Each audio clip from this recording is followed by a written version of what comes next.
Orang yang duduk dalam lindungan Yang Maha Tinggi dan bermalam dalam naungan Yang Maha Kuasa akan berkata kepada Tuhan, "Tempat perlindunganku dan kubu pertahananku, Allahku yang kupercayai. Sungguh, Dialah yang akan melepaskan engkau dari jerat penangkap burung, dari penyakit sampar yang busuk. Dengan kepaknya, Ia akan menudungi engkau. Di bawah sayapnya, engkau akan berlindung. Kesetiaannya ialah perisai dan pagar tembok. Engkau tak usah takut terhadap kedahsyatan malam, terhadap panah yang terbang di waktu siang, terhadap penyakit sampar yang berjalan di dalam gelap, terhadap penyakit menular yang mengamuk di waktu petang. Walau 1.000 orang rebah di sisimu, dan 10.000 di sebelah kananmu, tetapi itu tidak akan menimpamu. Engkau hanya menontonnya dengan matamu sendiri dan melihat pembalasan terhadap orang-orang fasik. Sebab Tuhan ialah tempat perlindunganmu. Yang Maha Tinggi telah kau buat tempat perteduhanmu. Malapetaka tidak akan menimpa kamu, dan tulah tidak akan mendekat kepada kemahmu. Sebab malaikat-malaikatnya akan diperintahkannya kepadamu untuk menjaga engkau di segala jalanmu. Mereka akan menatang engkau di atas tangannya, supaya kakimu jangan terantuk kepada batu.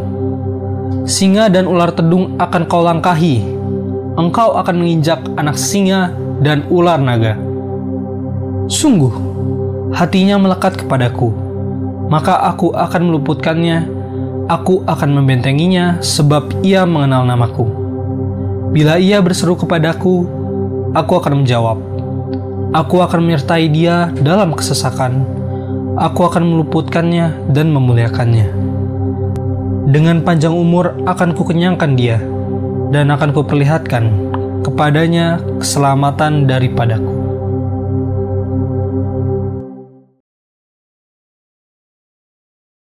Shalom saudara terkasih, saya percaya kita semua semangat menjalani tahun yang baru ini. Dalam edisi Voice of Pentecost kali ini saya ingin menjelaskan mengapa Pentakosta ketiga memiliki dimensi yang jauh lebih besar dari peristiwa Azusa Street. Memang ini akan berbicara sedikit sejarah, tapi jangan alergi dulu saudara, karena ini penting sekali. Karena sudah lebih dari 1 abad, maka saksi mata yang menyaksikan langsung betapa dahsyatnya pencurahan Roh Kudus yang terjadi di Azusa Street sudah meninggal. Dan kita hanya dapat mengetahuinya dalam catatan-catatan peristiwa serta bukti sejarah pada waktu itu. Salah satunya yang ditulis dalam buku 100 peristiwa penting dalam sejarah kekristenan. Tercatat bahwa harian Los Angeles Times hari Rabu tanggal 19 April 1906 memberitakan sebuah pertemuan diadakan di sebuah pondok yang hampir rubuh di Azusa Street. Dan para pengikut doktrin-doktrin yang mengerikan ini mempraktekkan upacara-upacara paling fanatik, mengkhotbahkan teori-teori liar, dan memaksakan mereka sendiri dalam keadaan kegembiraan yang tidak waras dengan semangat mereka sendiri. Nah saudara, publisitas negatif semacam ini malah sesungguhnya membantu mengumpulkan massa. William Seymour tiba di Los Angeles di bulan Februari tahun 1906. Dan dia mulai berkhotbah serta membangun pelayanannya di Azusa Street. Penantian akan pencurahan Roh Kudus terjawab. Dan pada bulan April, dalam sebuah ibadah, Roh Kudus tercurah dan orang mulai berkata-kata dengan bahasa yang baru. Sebenarnya, pernah ada beberapa orang berbahasa lidah yang muncul dengan tiba-tiba di negara itu dan di Eropa pada tahun-tahun silam. Tetapi Azusa Street merupakan ledakan terbesar. Gerakan yang diawali oleh William Seymour ini kemudian melanda dunia, melampaui etnis, suku, ras, dan dikenal dengan gerakan atau aliran Pentakosta. Inilah yang kita beri istilah sebagai Pentakosta kedua. Setiap hari Minggu kita memperkatakan bersama-sama, Pentakosta ketiga adalah pencurahan Roh Kudus yang dahsyat di zaman now, melebihi yang terjadi di Azusa Street. Pernyataan ini bukanlah sekedar pernyataan iman semata, apalagi klaim sepihak dari gembala sidang atau gembala pembina. Pernyataan ini terkait dengan 2 aspek. Yang pertama, aspek historis. Pada tahun 1909, William Seymour pernah tercatat bernubuat, dalam 100 tahun yang akan datang, akan ada kebangunan rohani lain seperti yang terjadi di Azusa, dan kemuliaan Shekinah akan kembali. dan kegerakan Allah tersebut akan lebih besar dan lebih luas dari yang terjadi di Azusa. Tidak hanya terjadi di satu tempat atau kepada beberapa orang saja, melainkan akan menjangkau seluruh dunia. Dan kegerakan itu tidak akan berakhir bahkan sampai kedatangan Tuhan. Amin. Haleluya. Dengan menyampaikan secara gamblang dan terbuka nubuatan yang beliau terima, menjadi bukti bahwa pernyataan Pentakosta ketiga lebih dahsyat dari yang terjadi di Azusa Street bukanlah klaim sepihak dari pihak kita, melainkan sudah menjadi janji, rencana, dan kehendak Tuhan.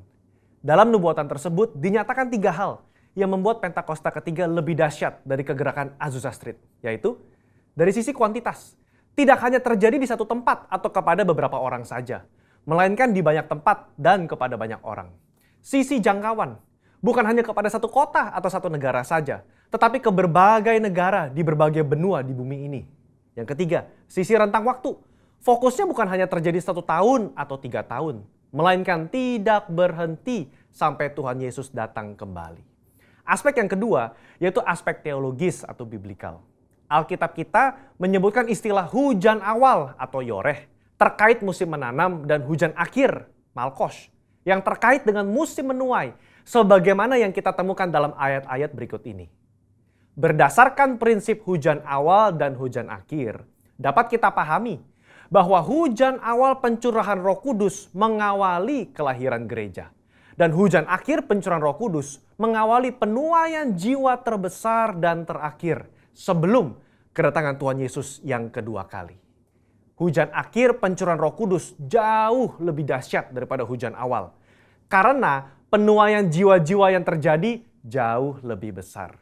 Bradley Truman Knoll dalam bukunya berkata, konsep hujan akhir memberikan struktur kepada kisah kegerakan Pentakosta kita bahwa akan datang pencurahan Roh Kudus yang dahsyat sebelum kedatangan Tuhan Yesus kali yang kedua. Kita sekarang berada di era di mana hujan akhir itu sedang dicurahkan. Tujuan dari hujan akhir ini memiliki 2 sisi, yakni pemberitaan Injil Kerajaan kepada seluruh dunia di mana kita menjadi saksi dan mempersiapkan berkas tuaian untuk siap dituai. Haleluya. Jika kita memperhatikan aspek historis dan aspek teologis di atas, kita memiliki dasar untuk mengatakan bahwa gerakan Pentakosta ketiga terjadi dalam dimensi yang jauh lebih besar dari Azusa Street. Ini merupakan sebuah hak istimewa bagi kita semua yang hidup di generasi ini. Jadi, jangan sampai ketinggalan. Jadilah utusan Pentakosta ketiga, the messenger of the third Pentecost, dimanapun saudara berada. Untuk penjelasan lebih lengkapnya dari tim teologi kami, jangan lupa buka link yang ada di atas atau scan QR Code yang tersedia. Tuhan Yesus memberkati. Shalom Bapak Ibu Saudara, shalom. Shalom. Yes, puji nama Tuhan, kita bisa kembali beribadah bersama-sama pagi hari ini. Bisa memuji dan menyembah Tuhan sama-sama Bapak Ibu Saudara. Mari sama-sama naikkan lagu ini. Terima sukacita surga, itulah kekuatan bagi jiwa. Ku dapat rasakan kasih-Nya di tengah badai yang bergelora. Terima sukacita surga. Terima sukacita surga, itulah kekuatan bagi jiwa. Ku dapat saksikan kuasa-Nya taklukan badai yang bergelora. Haleluya, Kau ada dalam hatiku, takkan patah semangatku, takkan hilang kekuatanku. Haleluya, ku mau bersorak bagimu, sukacita surga nyata penuhiku. Yes, tepuk tangan di atas kepala kita Bapak Ibu Saudara. Terima sukacita surga, amin. Terima sukacita surga bagi hari ini saudara. Jiwa, ku dapat rasakan kasih-Nya di tengah badai yang bergelora. Katakan, terima sukacita surga, itulah kekuatan bagi jiwa. Ku dapat kuasanya, taklukkan badai yang bergelora. Angkat tangan kita saudara. Kau ada dalam hatiku, takkan patah semangatku, takkan hilang kekuatanku. Haleluya, ku mau bersorak bagimu. Sukacita surga nyata. Sama-sama katakan haleluya, haleluya, ku mau bersorak bagimu, takkan patah semangatku, takkan hilang kekuatanku. Haleluya, ku mau bersorak bagimu. Sukacita surga nyata penuhiku. Mari sama-sama katakan saudara. Haleluya, yes, amin. Dia ada dalam hati kita saudara. Takkan patah semangatku, takkan hilang kekuatan kita, takkan hilang kekuatanku. Katakan haleluya. Haleluya. Angkat tanganmu saudara. Kau bersorak bagimu. Sukacita surga nyata penuhiku. Sekali lagi angkat tangan katakan haleluya. Kau ada dalam hatiku. Amin. Takkan patah semangatmu, takkan hilang kekuatanku. Haleluya, ku mau bersorak bagimu. Sukacita surga, sukacita surga nyata penuhiku. Apa saudara? Katakan dengan iman. Sukacita surga nyata penuhiku. Sekali lagi katakan sukacita surga nyata penuhiku. Yes, amin.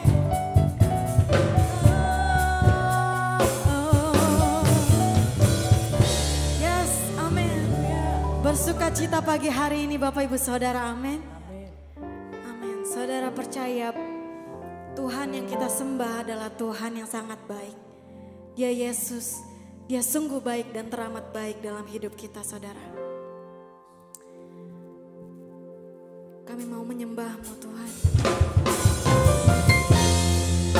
Kami mau sembah, kami mau bersyukur, kami mau nyatakan, kami mau deklarasikan Kau Allah yang baik, Kau Bapa kami. Kami hanya menyembah satu nama, Yesus Kristus Tuhan, Allah yang ajaib, yang melakukan sesuatu yang tidak masuk akal dan tidak terselami manusia. Amin. Katakan, Yesus, Dia sungguh baik. Kau sungguh baik, Yesus, nama-Mu indah. Yesus, ku cinta Kau selalu, ku tinggikan, ku agungkan selamanya.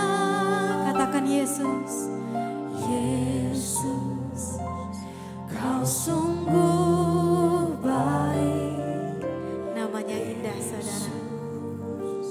Nama-Mu indah, Yesus, ku cinta Kau selalu, ku tinggikan, ku agungkan selamanya. Ku mau memuji-Mu, ku selalu puji-Mu, ku mau menyembah-Mu, ku selalu sembah-Mu. Kau yang layak terima semua pujian, kemuliaan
sembahmu, Kau yang layak terima semua pujian, kemuliaan hanya bagi Tuhan.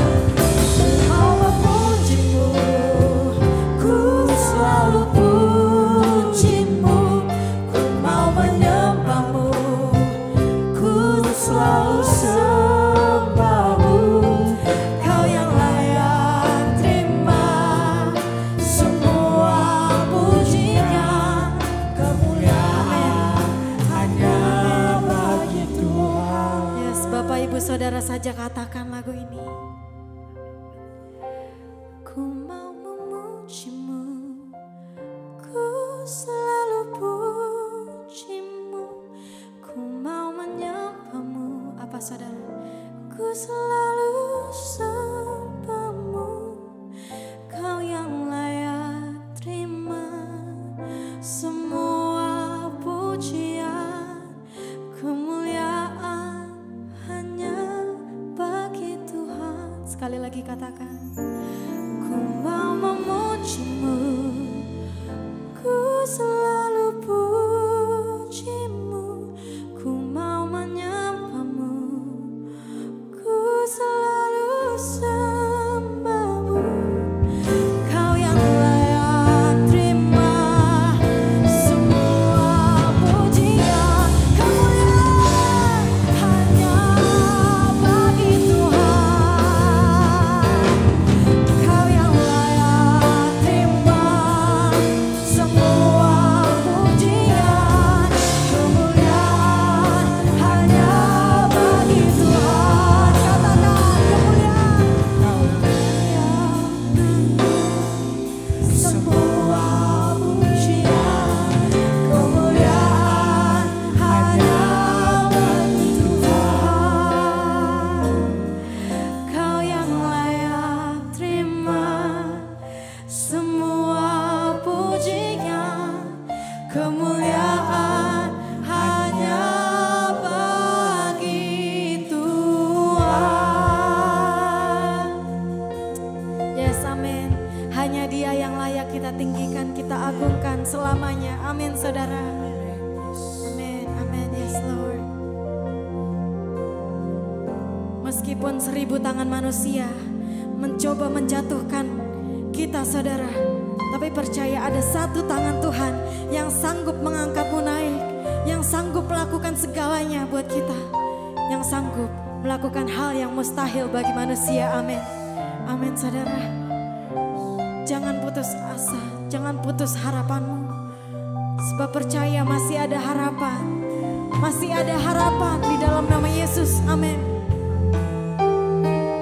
Yes.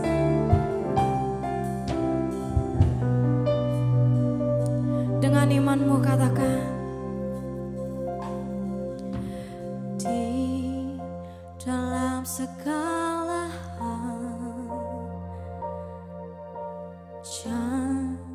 janjinya tak berubah. Apa yang telah difirmankan terjadi saat kita percaya. Meskipun 1000 tangan manusia menarikmu jatuh, namun Tuhan yang bela tangannya sanggup membuatmu naik ke gunung. Oh, percayalah, Tuhan yang bela. Amin. Masih ada Tuhan yang membela hidupmu. Ada Tuhan yang menolong setiap kita di tengah badai yang besar. Janjinya tak berubah. Katakan, di dalam segala hal. Amin. Janjimu tak pernah berubah, Tuhan. Apa yang sudah difirmankan akan terjadi saat kita percaya, saudara. Amin. Terjadi saat Kita segala hal. Di dalam segala hal, janjinya tak berubah. Apa yang sudah difirmankan terjadi saat kita percaya. Apa saudara? Meskipun, katakan dengan iman, 1000 tangan manusia menarikmu jatuh, namun Tuhan yang bela. Tangannya sanggup membuatmu naik ke gunung. Percayalah, Tuhan yang bela. Katakan meskipun 1000 tangan manusia menarikmu jatuh, namun Tuhan yang bela. Tangannya sanggup membuatmu naik ke gunung. Percayalah, Tuhan yang bela. Yes, masih ada Tuhan, masih ada harapan buat setiap kita saudara. Di masa yang sulit ini, masa yang krisis ini, masa yang kritis ini saudara. Tapi percaya kita masih punya Tuhan. Tuhan masih sanggup membela hidup kita. Amin. Angkat tangan kita berserah. Berserah saudara.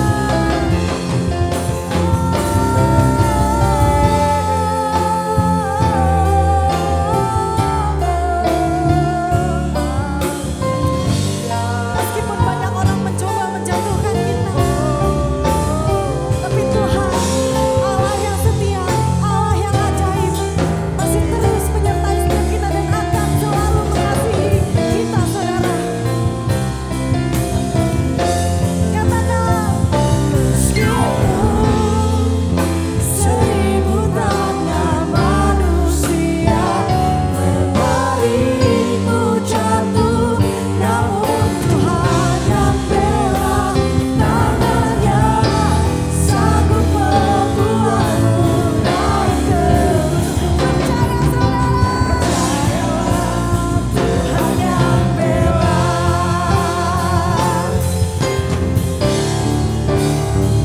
Meskipun 1000 tangan manusia menarikmu jatuh, namun Tuhan yang bela.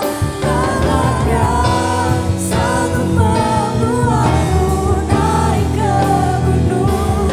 Oh, percayalah, Tuhan yang bela. Percayalah, Tuhan yang bela. Percayalah, Tuhan yang bela. Amin.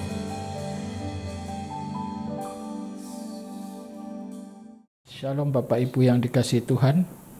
Puji syukur Tuhan masih terus memelihara kehidupan kita dan kita berjumpa lagi dalam ibadah perjamuan kudus pada bulan September.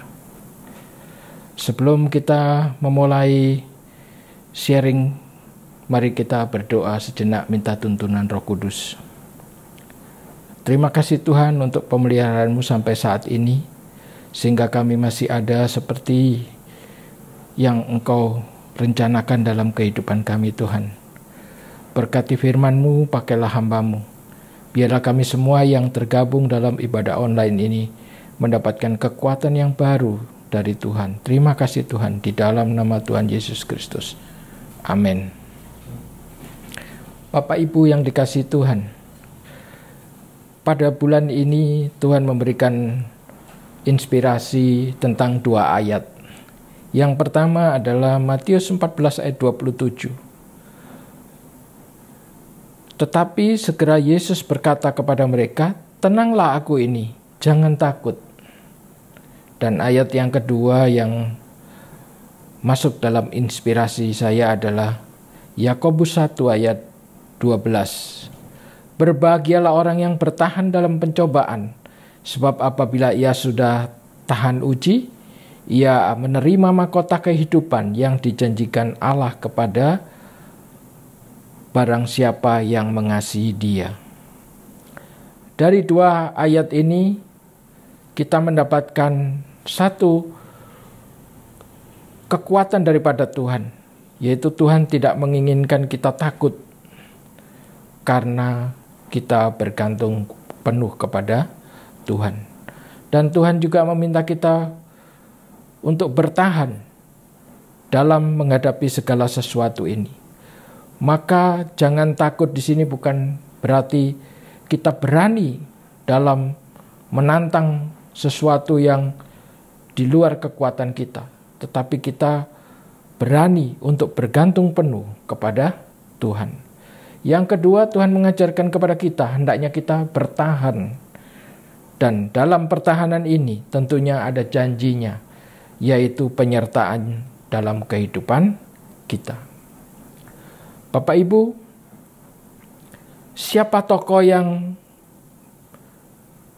tidak takut, berani dan bertahan dalam kehidupannya, dan dia akan mendapatkan kemenangan?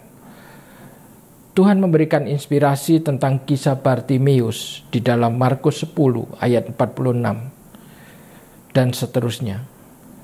Lalu firman-Nya demikian. Lalu tibalah Yesus dan murid-murid di Yeriko, dan ketika Yesus keluar dari Yeriko bersama-sama dengan murid-muridnya dan orang banyak yang berbondong-bondong, ada seorang pengemis yang buta bernama Bartimeus, anak Timeus, duduk di pinggir jalan. Ketika didengarnya bahwa itu adalah Yesus orang Nazaret, maka mulailah ia berseru, "Yesus anak Daud, kasihanilah aku." Banyak orang yang menegurnya supaya ia diam. Namun semakin keras ia berseru, "Anak Daud, kasihanilah aku." Lalu Yesus berhenti dan berkata, "Panggillah dia." Mereka memanggil orang buta itu dan berkata kepadanya, "Kuatkan hatimu, berdirilah. Ia memanggil engkau." Lalu ia menanggalkan jubahnya, ia segera berdiri dan pergi mendapatkan Yesus. Tanya Yesus kepadanya, "Apa yang kau kehendaki supaya aku perbuat bagimu?" Jawab orang buta itu, "Rabuni, supaya aku dapat melihat." Lalu kata Yesus kepadanya, "Pergilah, imanmu telah menyelamatkan engkau." Dan pada saat itu juga melihatlah ia. Ia mengikuti Yesus dalam perjalanannya.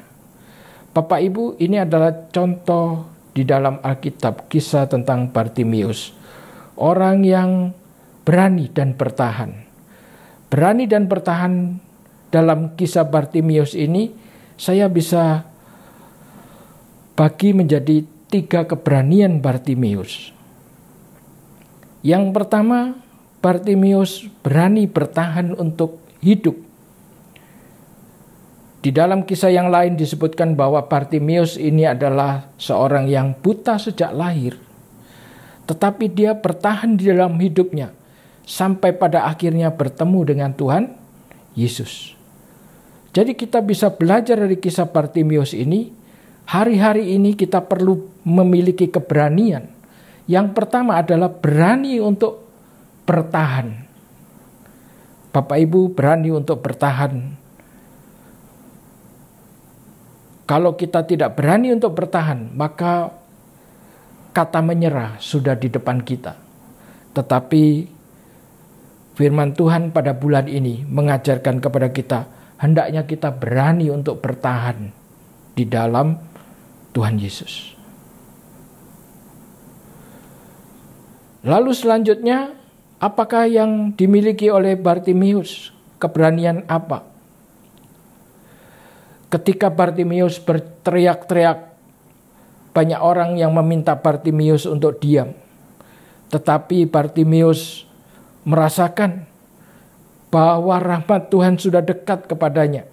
Maka dia tidak akan berhenti untuk berteriak sampai Tuhan mendengarnya. Hari-hari ini kita juga harus mempunyai keberanian. Keberanian untuk bangun.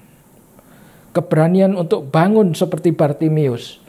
Sehingga kemudian kita akan bertemu dengan karunia Tuhan itu yang akan melepaskan kehidupan kita dari segala permasalahan yang kita hadapi. Bapak Ibu, jadi keberanian yang pertama adalah keberanian untuk bertahan. Keberanian yang kedua adalah keberanian untuk bangun. Dan kemudian apa yang dilakukan oleh Bartimeus ketika sudah dikatakan oleh orang-orang di sekitarnya, Yesus memanggil dia. Ia menanggalkan jubahnya dan berdiri mendapatkan Tuhan Yesus. Dia punya keberanian untuk menanggalkan jubahnya. Jubah yang dia miliki selama ini adalah jubah seorang yang buta dan pengemis. Tetapi ketika dia menanggalkan jubah, artinya dia siap bertransformasi dalam kehidupan yang baru atas karya Tuhan dalam kehidupannya. Maka keberanian yang ketiga yang Tuhan ajarkan kepada kita di bulan ini adalah keberanian untuk bertransformasi, berubah dalam hidup. Jadi Bapak Ibu, pesan yang sangat jelas dari Tuhan kepada kita hari ini adalah kita harus berani bertahan, tidak menyerah. Kita harus berani bangun dan tidak tinggal diam. Dan kita harus berani berubah untuk menghadapi segala perubahan yang terjadi. Nah Bapak Ibu, biarlah kisah ini memberikan inspirasi kepada kita bahwa hari-hari ini kita tidak boleh dicekam oleh rasa takut, tetapi kita berani. Keberanian kita bukan karena kita sombong. Keberanian kita karena kita mengandalkan Tuhan yang bisa kita percaya. Berani untuk bertahan, berani untuk bangun, dan berani untuk bertransformasi.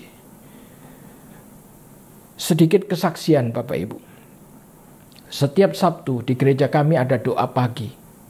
Maka setelah kita berdoa untuk bangsa dan negara, untuk gereja, untuk rekan-rekan yang sakit, biasanya ada firman Tuhan.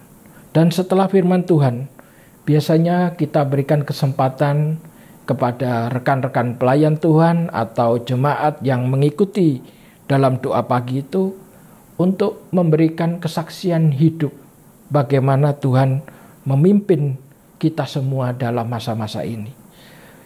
Acara itu disebutnya dengan sesi rema kehidupan. Nah, dari kisah-kisah itu saya bersyukur karena banyak daripada rekan-rekan pelayan Tuhan, rekan-rekan jemaat yang dipimpin oleh Tuhan dengan 3 prinsip yang dimiliki oleh Bartimeus ini, yaitu berani bertahan, berani bangun, dan berani bertransformasi.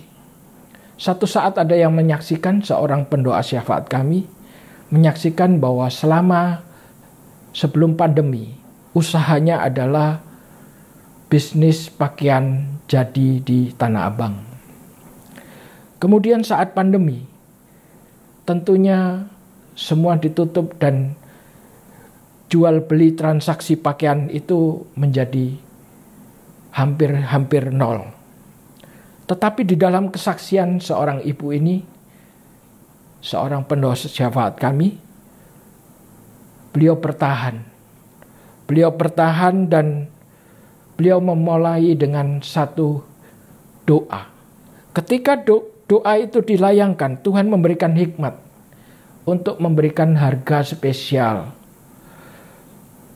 Dan hari-hari itu sebetulnya di dalam pemikiran beliau sudah mengatakan mungkin mau kembali ke Sumatera Utara. Tetapi dengan iman kepada Tuhan, beliau berdoa dan Tuhan memberikan hikmat. Ketika hal itu dilakukan, maka di luar dugaan, dagangan yang sudah sekian lama tidak ada yang menyentuh itu, tiba-tiba bisa laku dalam jumlah yang cukup signifikan. Sehingga bisa membuat beliau bersama keluarga bisa bertahan. Dan kemudian beliau memperbarui juga usahanya ini dengan satu model bisnis yang tidak sama lagi dengan sebelumnya. Ini adalah satu contoh dari pendoa syafaat kami. Ada satu contoh lagi dari pengerja di gereja kami juga. Selama ini juga berjualan pakaian. Tetapi ketika pakaian itu menjadi barang yang tidak ada transaksinya di masa pandemi ini, tiba-tiba suami daripada seorang pengerja di tempat kami ini memberikan tahu kepada istrinya, coba jual makanan. Istrinya tidak percaya bahwa dia mampu untuk berdagang makanan. Tetapi dengan setengah yakin, setengah tidak, tetapi berharap kepada Tuhan, akhirnya dimulai dengan jualan makanan. Dan akhirnya melalui makanan inilah, jualan makanan inilah, keluarga ini dipimpin oleh Tuhan dan diberkati oleh Tuhan. Dan saya dengar ada satu menu yang favorit, yaitu es jeruk ketimun. Nah, Bapak Ibu, betapa ajaibnya Tuhan itu memimpin kehidupan kita. Yang penting adalah kita tidak takut dan kita bisa bertahan. Seperti Bartimius, diajar oleh Tuhan untuk berani bertahan dan tidak menyerah. Berani bangun dan tidak tinggal diam. Dan berani berubah karena zaman sudah berubah. Inilah yang Tuhan berikan kepada kita pada bulan ini. Dan kenapa kita bisa mengimani ini semua? Karena firman Tuhan juga mengatakan demikian. 1 Korintus 10 ayat 13. Pencobaan-pencobaan yang kamu alami ialah pencobaan-pencobaan biasa yang tidak melebihi kekuatan manusia. Sebab Allah setia dan karena itu Ia tidak akan membiarkan kamu dicobai melampaui kekuatanmu. Pada waktu kamu dicobai, Ia akan memberikan kepadamu jalan keluar sehingga kamu dapat menanggungnya. Inilah janji Tuhan kepada kita semua. Biarlah walaupun masa-masa ini adalah masa-masa yang susah, tetapi kita tidak kehilangan keberanian. Berani untuk berserah kepada Tuhan. Dan kita juga tidak kehilangan satu motivasi dalam hidup untuk bertahan. Marilah kita berani untuk bertahan. Berani untuk bangun kembali. Dan berani untuk berubah. Saya yakin Tuhan akan memberikan kita kekuatan hari-hari ini. Nah, apa hal-hal yang membuat kita tetap berada dalam gerakan yang demikian, Bapak Ibu? Supaya kita ini tetap memiliki keberanian untuk bertahan. Memiliki keberanian untuk bangun. Dan memiliki keberanian untuk berubah. Pasti adalah firman Tuhan. Saya ingin mengutip 10 ajakan dari seorang pengusaha dan hamba Tuhan. Bagaimana kita memanfaatkan hari-hari ini supaya kita tetap dalam kebugaran keberanian kita. Berani bertahan, berani bangun, dan berani bertransformasi. Maka ada 10 langkah yang saya ingin kutip dari beliau ini. Yang pertama adalah mari kita luangkan waktu untuk berpikir. Karena berpikir merupakan sumber kekuatan daripada kita. Yang kedua, mari kita luangkan waktu untuk membaca. Karena dengan membaca kita mendapatkan dasar kebijaksanaan hidup. Terutama membaca firman Tuhan. Mari kita luangkan waktu untuk berdiam. Jadi kalau kita menghadapi persoalan, kita luangkan waktu untuk berdiam. Tidak bercerita kepada siapapun dulu, karena itu belum tentu memberikan jalan keluar. Kenapa kita perlu berdiam? Karena berdiam itu adalah kesempatan untuk mencari Tuhan.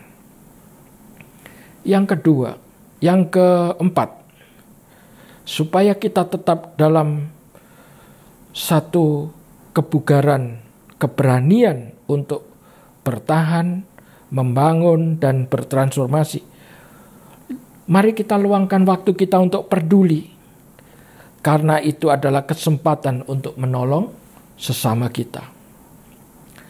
Mari kita luangkan waktu untuk tertawa, karena tertawa adalah musik bagi jiwa kita. Dan firman Tuhan juga mengatakan hati yang gembira adalah obat. Mari kita luangkan waktu untuk bermimpi supaya tidak dijebak dalam masalah kekinian. Karena dengan mimpilah masa depan itu akan terbentuk. Dan kalau kita sudah bermimpi, mari kita luangkan waktu untuk berdoa. Karena doa hari-hari ini adalah kekuatan terbesar di bumi ini. Bapak Ibu, kalau orang hari-hari ini takut sakit, apakah vaksin menjadi andalan? Orang yang divaksin juga masih bisa sakit. Tetapi hanya perlindungan Tuhan yang sempurna. Maka kita ini selain divaksin, kita juga harus berdoa supaya kita tetap di dalam perlindungannya Tuhan. Dan kemudian mari kita luangkan waktu untuk bersikap ramah. Karena itu jalan menuju bahagia. Ketika kita ramah kepada Tuhan, kepada sesama kita, maka keramahan itu akan merefleksi seperti kita melihat kaca. Ketika orang itu ramah kepada kita, maka keramahan, kesukacitaan dalam hati kita itu bangkit. Mari kita luangkan waktu untuk berharap, karena itu adalah sumber dari visi yang besar. Tuhan tidak berhenti dalam kehidupan kita sampai di sini saja. Tetapi Tuhan masih ingin kita terus berkarya, melakukan kehendak Tuhan pada zaman kita. Dan mari kita luangkan waktu untuk bermazmur, memuliakan Allah. Karena itulah kerinduan Allah dan alasan kita untuk diciptakan. Bapak Ibu, biarlah dengan 10 ajakan ini, kita akan tetap bugar di dalam rohani kita. Kita tetap memiliki keberanian untuk bertahan, keberanian untuk bangun, dan keberanian untuk berubah. Yang sakit Tuhan sanggup sembuhkan. Yang kehilangan pekerjaan, Tuhan juga sanggup berikan pekerjaan yang baru. Yang sedang menghadapi kemunduran ekonomi, Tuhan sanggup untuk menyediakan satu model ekonomi baru bagi keluarga kita. Saya yakin Tuhan adalah Tuhan yang berkuasa. Ketika kita mengandalkan Tuhan, Tuhan adalah Tuhan yang bisa kita percaya. Demikianlah Bapak Ibu sharing pada bulan ini. Kiranya kita tetap kuat di dalam iman. Seperti Bartimius memiliki keberanian untuk bertahan. Keberanian untuk bangun. Dan keberanian untuk bertransformasi di dalam kehidupan kita. Banyak kesaksian. Kalau saya mendengarkan kesaksian, Tuhan, sungguh Engkau nyata dalam hidup kami. Bapak Ibu, maka satu saat saya mendengarkan lagu juga, Engkau hadir. Tuhan hadir walaupun kita tidak melihat. Kadang-kadang kita merasakan di mana Tuhan ketika kami mengalami kesulitan.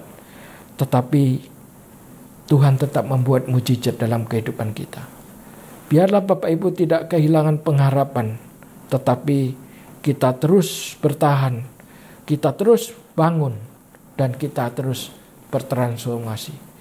Walaupun kita belum ibadah tatap muka, saya yakin kita tetap dipelihara oleh Tuhan dengan kekuatannya sampai rencana Tuhan nyata dalam kehidupan kita.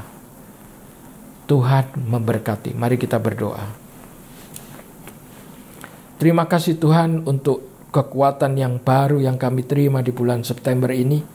Biarlah kami terus berjalan bersama-Mu Tuhan. Dan kami terus mengandalkan Engkau sebagai Tuhan dan Juru Selamat kami. Terima kasih Tuhan.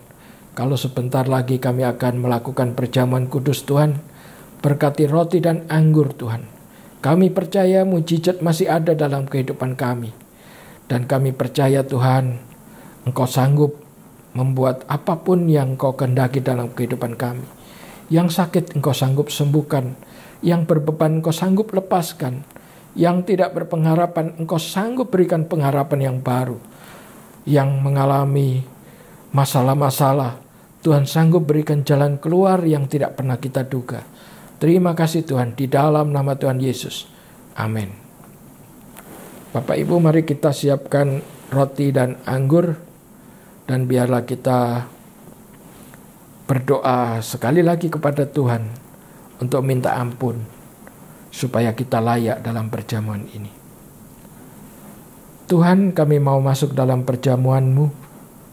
Layakkan kami Tuhan. Ampuni segala dosa kami Tuhan. Kami percaya ada mujizat dalam perjamuan ini Tuhan. Kami Tuhan sangat percaya bahwa Tuhan terus berkarya dalam kehidupan kami. Terima kasih Tuhan, berkati roti dan anggur ini, dan ampunilah segala kesalahan kami. Di dalam nama Tuhan Yesus. Amin.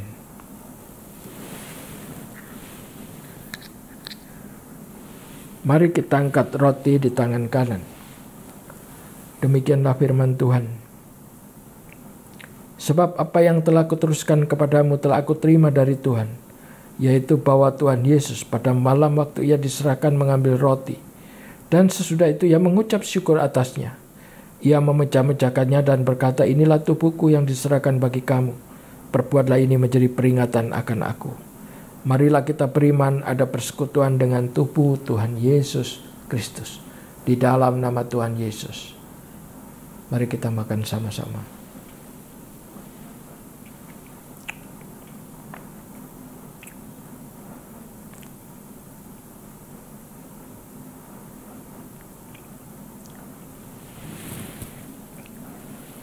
Kita angkat cawan. Demikian juga yang mengambil cawan sudah makan lalu berkata, cawan ini adalah perjanjian baru yang dimeteraikan oleh darahku. Perbuatlah ini setiap kali kamu minumnya menjadi peringatan akan aku. Marilah kita beriman ada persekutuan dengan darah Tuhan Yesus Kristus. Di dalam nama Tuhan Yesus. Mari kita minum sama-sama. Mari kita ucapkan syukur kepada Tuhan. Terima kasih Tuhan untuk perjamuan ini. Dan kami percaya Tuhan, melalui perjamuan ini, Engkau berkarya dalam kehidupan kami Tuhan. Terima kasih Tuhan, terima kasih untuk pemeliharaan-Mu. Di dalam nama Tuhan Yesus Kristus. Amin. Bapak, Ibu yang dikasihi Tuhan, kita sudah sampai pada penghujung ibadah kita. Izinkan saya berdoa. Tuhan, terima kasih, kami bersyukur untuk segala sesuatu dalam kehidupan kami. Hamba-Mu berdoa Tuhan, walaupun kami tidak bertemu secara tatap muka, biarlah iman kami tetap terpelihara Tuhan. Hamba-Mu berdoa untuk yang sakit, biar Tuhan sembuhkan. Untuk yang masih sehat, biarlah Tuhan izinkan mereka semua berkarya dengan mujizat yang daripada Tuhan. Mereka yang menghadapi masalah ekonomi Tuhan, biarlah Tuhan terus memberikan jalan keluar dalam kehidupan anak-anak-Mu Tuhan. Terima kasih Tuhan untuk pemeliharaan-Mu. Biarlah setiap rumah tangga Engkau peliharakan. Suami, istri, anak-anak makin dipulihkan. Dan kehidupan kami makin disempurnakan menjelang kedatangan-Mu Tuhan. Terima kasih Tuhan, ingatkan kami terus akan kehidupan kami, sehingga kami makin hari makin berkenan kepada-Mu Tuhan. Berkati anak-anak-Mu semuanya Tuhan, peliharakan, Lindungi dengan sempurna Tuhan. Kami serahkan kehidupan kami seluruhnya dalam tangan-Mu. Terima kasih Tuhan, terima kasih. Sekarang terimalah berkat Tuhan. Kasih karunia yang berlimpah dari Allah Bapa di dalam putranya Tuhan Yesus Kristus. Penyertaan yang manis dari Roh Kudus menyertai kita mulai hari ini dan sampai selama-lamanya. Yang percaya mari kita katakan amin.